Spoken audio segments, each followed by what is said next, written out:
Level 1, $0. You have nothing. Not negative, nothing, or close enough that the difference doesn't matter. No savings, no cushion, maybe a checking account with $11 in it that you're trying not to touch. At this level, people don't really treat you. They root around you. Friends still text you, but the group dinner happens at a restaurant you can't afford, and nobody asks if that's a problem because acknowledging it would make it real for everyone. You learn to order water and say you already ate. Landlords run a credit check and the number that comes back decides the conversation before you've said a word. You apply for an apartment and the property manager's tone shifts the moment the report loads, still polite, but the politeness now has an edge of finality to it. You are not being judged as a person. You are being scored as a probability, and the probability is bad. Family treats you with a specific kind of concern that is indistinguishable from pity once you've heard it enough times. They ask if you're okay in a tone that means they already know the answer. They offer to help out, which sometimes means $40 and sometimes means a lecture about budgeting from someone who has never once had to choose between gas and groceries. You take the $40. You don't take the lecture seriously, but you nod through it because refusing both would cost you the $40. At this level, you are invisible to institutions and visible to everyone who loves you in a way that makes you want to disappear. People are not cruel. They are simply uncertain how to be around someone with nothing, so they default to caution, distance, or unsolicited advice, 3 responses that all communicate the same underlying message. You are a risk. And once you start generating consistent income, even a small amount, that risk profile begins to shift, and so does the way people approach you. Level 2, $1,000 to $10,000. You have a number now. Small, fragile, but real. A few $1,000s sitting in an account that isn't there to be touched, only to exist. People notice this shift before you fully register it yourself. Your parents stop offering money and start asking for updates instead, which is its own kind of relief disguised as curiosity. Friends start including you in plans without checking first whether you can afford them, an assumption that feels generous until you realize it's just indifference wearing a nicer outfit. Nobody is impressed by $4,000. Nobody should be. But the absence of visible desperation changes how people read you in small, automatic ways. You stand differently, you order without scanning the menu for the cheapest item first, and people pick up on that before they could ever explain why. A coworker mentions investing and, for the first time, you don't feel like an outsider in the conversation. You don't have answers yet, but you have a seat at the table, and that alone changes your posture. Dating shifts subtly too. Nobody asks about your finances directly, but the absence of financial chaos in your life reads as stability, and stability is quietly, unfashionably attractive. You're not being treated better because you have more. You're being treated more *neutrally*, which after level 1 feels like an upgrade. The constant low-grade scrutiny fades. People stop checking on you in that worried tone. They just talk to you like a person again. And once that number keeps growing instead of disappearing the moment a car breaks down, the conversations around you start to change shape entirely. Level 3, $25,000 to $75,000. This is the level where people start asking what you do for work, not out of small talk, but because they're trying to place you. You have enough saved that an emergency doesn't end you, enough that you could, in theory, walk away from a bad job without panicking for 3 months straight. People sense this even when they don't know the number. There's a calm that money at this level produces, and calm is legible to other people whether or not they can name what they're seeing. Family starts asking your opinion on things, not financial advice exactly, but decisions, plans, what you think they should do. You've become someone whose judgment carries weight, and that weight is new. At work, managers start mentioning you in rooms you're not in.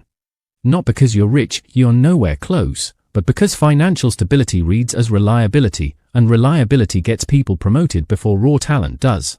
Friends start asking to borrow money sometimes, which is its own strange compliment wrapped inside an imposition.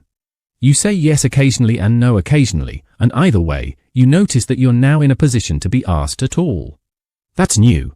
Strangers treat you marginally better in transactional settings, the bank, the dealership, the apartment leasing office, because your paperwork tells a quiet, boring, favorable story before you say a single word. You are not wealthy. You are merely no longer a liability, and the difference between those two things is enormous in how people unconsciously calibrate their warmth toward you. And once that quiet stability turns into visible growth, into assets people can actually point to, the way they treat you shifts again, more sharply this time. Level 4, $150,000 to $400,000.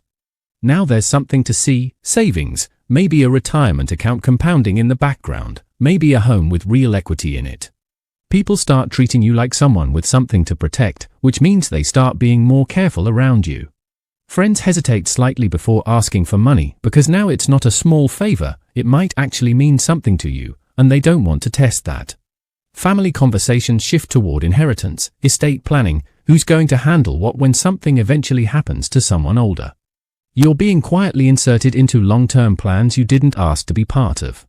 There's a specific kind of attention reserved for people who clearly have something worth managing, and you start receiving it. Financial advisors reach out, insurance agents call more persistently, and people in your life start treating your opinions on money as something worth actually listening to rather than just being polite about. At social gatherings, your presence shifts conversations almost imperceptibly. People mention investment opportunities near you, not directly to you, but loud enough. They're testing whether you're a person worth pulling into something. Some of this attention is genuine respect. Some of it is people sniffing around capital. You start learning the difference, and learning it changes how you let people in. The unconditional warmth of earlier levels gets a layer of calculation added beneath it, even among people who love you, not because they've become worse people, but because money this size makes itself impossible to ignore, and people respond to what's impossible to ignore. And once your number crosses into 7 figures, that calculation stops being subtle. Level 5, $1 million. The treatment changes the moment people know the number, and most people will eventually know the number, whether you tell them or they infer it.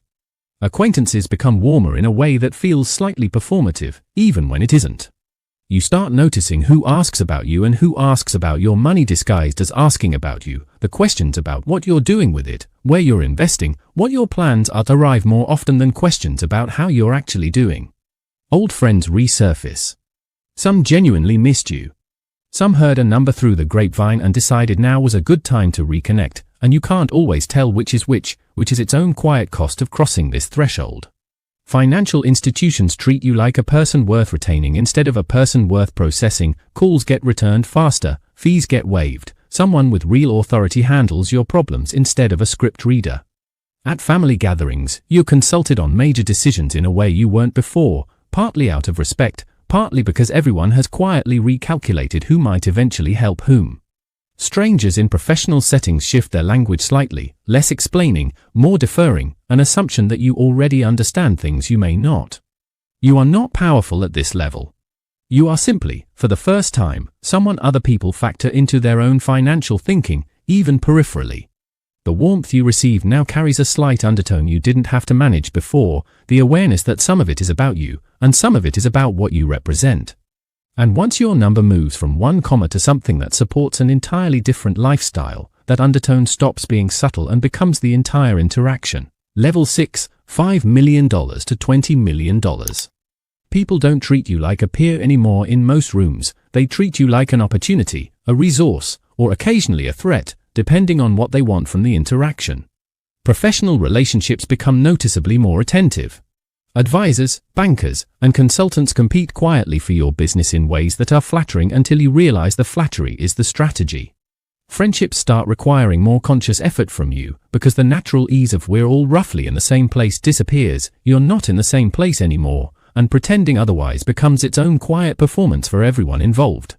Family dynamics shift in ways that are rarely discussed directly but are felt constantly.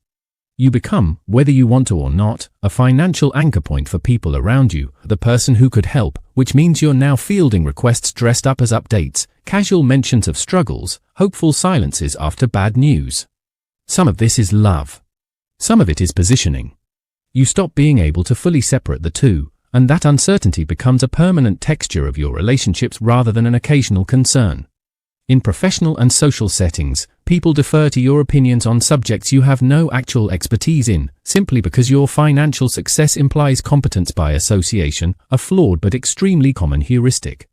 Strangers who learn your net worth treat you with a mixture of admiration and quiet resentment they're careful not to show directly. You are liked, watched, and slightly mistrusted, all at once, by people who have decided you represent something larger than yourself. And once your wealth becomes not just personal but structural, capable of employing people, funding things, shaping outcomes, the treatment shifts from personal to institutional. Level 7, $25 million to $75 million. At this level, very few people treat you as an individual anymore. You are a decision maker, a potential funder, a name attached to outcomes other people care about. Professionals don't just compete for your business, they study you in advance, anticipate your concerns before you raise them, and adjust their entire pitch around what they believe matters to you specifically. The generic service everyone else receives doesn't exist for you, everything is customized, which sounds like luxury and functions, more accurately, as a form of constant low-grade surveillance by people trying to keep you. Family relationships often formalize, sometimes literally, trusts, estate structures, family offices. Conversations that used to happen casually around a dinner table now happen with lawyers in the room.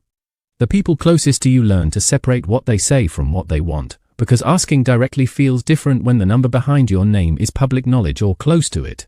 Socially, you start noticing a specific kind of caution in new acquaintances, people choosing their words carefully, softening disagreements, rarely challenging you even when you're wrong, because the cost of upsetting you now feels disproportionate to whatever the disagreement was about. This produces a strange isolation. You are surrounded by people, attended to constantly, and yet genuinely honest interaction becomes rarer, not more common. Strangers who recognize your name treat you with a deference that has nothing to do with who you actually are and everything to do with what you could theoretically do for them. You are not just wealthy now.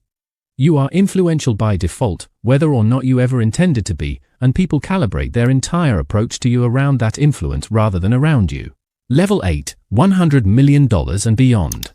At this level, almost nobody treats you like an ordinary person again, including, eventually, you. Every relationship carries the quiet awareness of what you represent: access, opportunity, security, leverage, and very few people around you are immune to factoring that in, even unconsciously, even the ones who love you the most. Professional treatment becomes anticipatory rather than reactive. Entire teams exist to manage your time, your money, your image, your exposure, often before problems occur rather than after. You stop hearing no very often, not because your ideas have become better, but because the people around you have learned that disagreement carries a cost most of them aren't willing to pay. This creates one of the strangest effects of extreme wealth, the slow erosion of honest feedback, replaced gradually by agreement, accommodation, and careful management. Family relationships often become deeply complicated by money in ways that are rarely visible from the outside: inheritance expectations, unspoken resentments, generational pressure about what the wealth means and who deserves access to it. Strangers treat you as a symbol before they treat you as a person, projecting onto you everything they believe about wealth, whether admiration, suspicion, or aspiration, often within the same conversation. The people who remain genuinely unaffected by your number become rare and, as a result, become extremely valuable to you, are not because of what they can offer, but because of what they refuse to perform. At this level, the central irony becomes unavoidable. You have more access to people than at any previous point in your life, and less certainty than ever about why any of them are actually there.